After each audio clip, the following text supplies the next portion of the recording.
샬롬, 복된 한 주간 시작되었습니다. 오늘 하나님의 말씀으로 하루를 시작하는 여러분 가운데 주님의 은혜와 평강이 넘치시기를 주님 축복합니다. 함께 나눌 말씀은 사사기 4장 1절부터 10절입니다.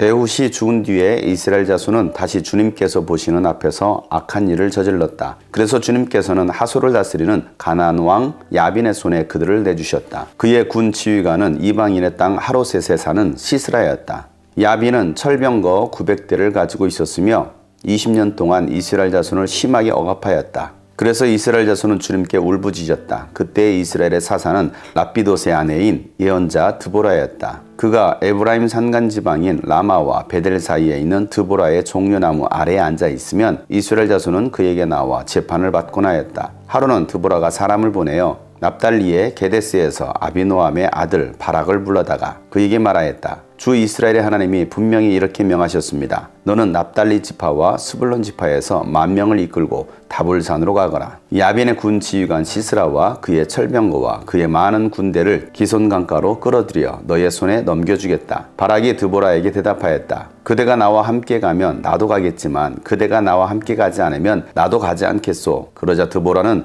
내가 반드시 장군님과 함께 가겠습니다. 그러나 주님께서 시스라를 한 여자의 손에 내주실 것이니 장군께서는 이번에 가는 길에서는 영광을 얻지 못할 것입니다. 하고 일어나 바락과 함께 게데스로 갔다. 바락이 스불론과 납달리 지파를 게데스로 불러 모았다. 바락이 10,000명의 군사를 이끌고 쳐올라갔고 드보라도 그와 함께 떠났다. 아멘. 사사 에훗이 죽자 이스라엘 백성들은 또다시 하나님 앞에 범죄하게 됩니다. 범죄한 이스라엘 백성들을 하나님은 가만 놔두지 않으십니다. 또다시 하나님은 하솔을 다스리고 있었던 가나안 왕 야빈의 손에 이스라엘 백성들을 넘겨주십니다. 그리고 이 야빈의 군 지휘관은 시스라였습니다. 이 가나안 왕 야빈은 철병거 900대를 가지고 있었습니다. 강력한 무기와 군사력을 가지고서 이스라엘 백성들을 20년 동안 통치합니다. 그렇게 야빈에 의해서 20년 동안 억압을 받자 이스라엘 백성은 또다시 하나님 앞에 울부짖습니다. 이 이스라엘 백성들의 모습을 보면 마치 우리들의 모습과 같습니다. 아무런 문제가 없을 때는 하나님을 찾지 않습니다. 평안할 때는 하나님보다는 세상을 더 따르기 시작합니다. 그러다가 고통의 문제가 찾아오면 그제서야 하나님 앞에 울부짖습니다. 20년 동안 야빈에 의해서 억압을 당했으니 이스라엘 백성들이 얼마나 고통스러웠겠습니까? 그제서야 아쉬우니까 하나님을 다시 찾습니다. 그런데 하나님은 그런 이스라엘 백성들의 울부짖음을 들으십니다. 그래서 이스라엘을 구원할 사사를 보내주시는데 이번에는 랍비돗의 아내인 예언자 드보라를 사사로 세우십니다. 남자도 아닌 여인을 하나님께서 이스라엘 구원할 사사로 세우신 것입니다.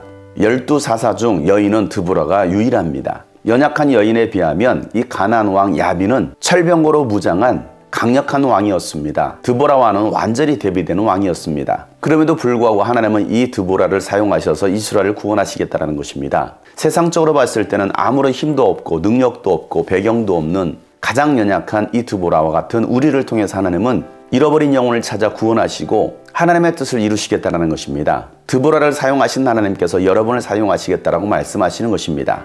그리고 드보라와 함께 또 한 사람이 등장합니다. 그의 이름은 바락입니다. 하나님은 드보라에게 말씀하셨습니다. 바락을 불러다가 하나님의 말씀을 대언하라는 것입니다. 하나님은 바락에게 명령하셔서 납달리 지파와 스불론 지파에서 10,000명을 모집해서 다볼산으로 가라는 것입니다. 야빈의 군사령관인 시스라와 그의 철병과 수많은 군대들을 기손 강가로 끌어들여 바락의 손에 넘겨주시겠다고 하나님은 말씀하십니다. 이 하나님의 명령을 들은 바락은 드보라에게 요청을 합니다. 드보라가 함께 가지 않는다면 전쟁에 나가지 않겠다는 것입니다. 그러자 드보라는 함께 가겠다라고 말을 합니다. 왜 바락은 드보라가 함께 가지 않는다면 가지 않겠다라고 말했겠습니까? 이 바락은 하나님의 말씀, 하나님의 명령보다도 눈에 보이는 드보라를 더 의지했던 것입니다. 이스라엘의 재판장이고 이스라엘을 구원할 사사였던 이 드보라를 의지했던 것입니다. 하나님의 말씀에 더 권위를 두고 하나님의 말씀을 붙들고 전쟁에 나가야 되는데 하나님 말씀보다는 하나님 명령보다는 눈에 보이는 사람을 의지했던 것입니다. 이것은 결국 불순종인 것입니다. 전적으로 하나님을 의지할 때 아무리 철병가라 할지라도 강력한 군사라 할지라도 하나님께서 그의 손에 넘겨주셨기 때문에 전쟁에 승리할 텐데도 바락은 하나님 말씀보다도 사람을 의지했던 것입니다. 드보라는 바락에게 함께 가겠다라고 말하면서 이번 전쟁에서는 바락이 영광을 보지 못할 것이다 라고 말을 합니다. 바락이 야빈의 군사령관이었던 시스라를 치는 것이 아니라 한 여자가 시스라를 치게 될 것이다 라고 말합니다. 사랑하는 여러분, 여러분은 무엇을 의지하십니까? 누구를 의지하십니까? 무엇에 초점을 맞추고 계십니까? 하나님의 말씀, 하나님의 명령에 초점을 맞추십니까? 아니면 사람에게 초점 맞추고 사람을 의지하십니까? 세상에 권력 있는 사람, 힘 있는 사람, 아니면 세상의 물질을 의지하지는 않습니까? 하나님 말씀보다도 사람을 의지한 사람에게는 하나님께서는 영광을 보여주시지 않습니다. 여러분들이 하나님의 영광을 보기 원하신다면 하나님의 말씀에 순종하시길 바랍니다. 하나님께 초점을 맞추고 살아가시길 바랍니다. 그럴 때 하나님은 여러분에게 이 세상의 모든 것들을 맡겨주실 뿐만 아니라 여러분을 통해서 수많은 영혼을 구원하게 하실 것입니다. 오늘도 하나님을 의지하며 나가는 여러분의 삶에 주님의 인도하심이, 주님의 붙드심이 있기를 주 이름으로 축복합니다. 샬롬.